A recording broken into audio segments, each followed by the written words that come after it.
উসমান হাদি হত্যার বিচারের দাবিতে যারা ঢাকায় যমুনায় আন্দোলন করছে, আমাদের সহযোদ্ধার উপর যারা হামলা করেছে, এই হামলার সাথে যারা জড়িত আছে, সেই হামলাকারীদের দ্রুত সময়ের মধ্যে অ্যারেস্ট করার জন্য দাবি জানাচ্ছি। হামলার তীব্র নিন্দা ও প্রতিবাদ জানাচ্ছি। শহীদ উসমান হাদি আমাদেরকে যে রাস্তা দেখিয়েছে, সেই রাস্তাই হবে আমাদের রাস্তা।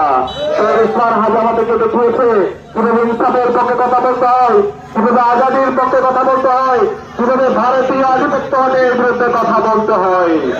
শহীদ উসমান হাদি এই এলাকার সন্তান, শহীদ উসমান হাদির রক্তে এই জমিনে মিশে আছে, সুতরাং এই জমিনে ইনসাফ বিজয় হবে ইনশাআল্লাহ। আমাদের শহীদ উসমান হাদির মতো যোদ্ধা দরকার, আমাদের শহীদ আবরার সাহাবের মতো বীর সৈনিক দরকার।